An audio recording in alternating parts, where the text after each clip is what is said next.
Kapdo,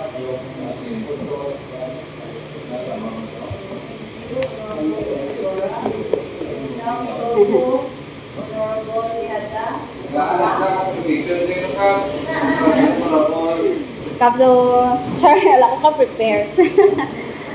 Makahibi man pa. Dali lang ka. Naka-live ka? Oo. Hindi ka maibi, naka-live ka. Dahil lang ikaw. Oh? Hindi ka lang talagang tutuloy.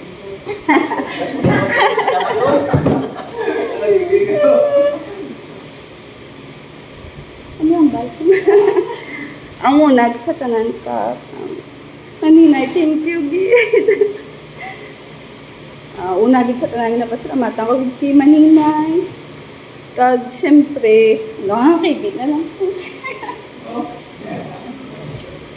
Kag sa council man, kay sa 5 years, ito rin ko mga family, kag nag-enjoy gid ko. Sa totoo lang, nag-enjoy gid ko sa up and down, sa ginagyantan, di basta-basta.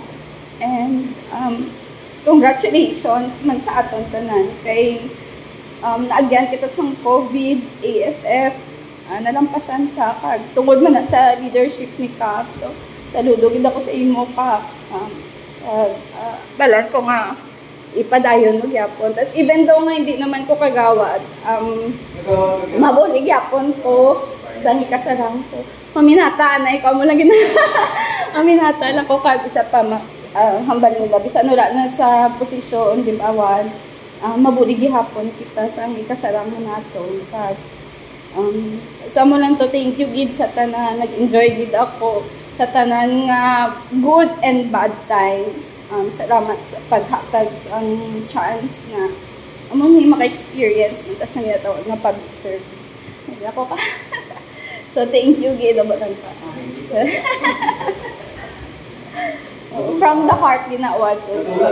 Happy gid ko. Natugal pa kita sa kalibutan. Aba, matugal. Bilang ano? Hindi, matugal kita sa kalibutan. Nakakataka dito na kagawad ko dito. Hindi na madugal dito sa ating nakakataka dito na kagawad ka. Madugal ka man sa mga padayon gyapon ta servisyo wala. Bisan wala na ko sa ano, hindi man ta nasa pwesto man. Nasa pwesto or wala, as long as ang kinahanglan kita sa taga-barangay poblasyon, willing din na magbuli hapon. Yes.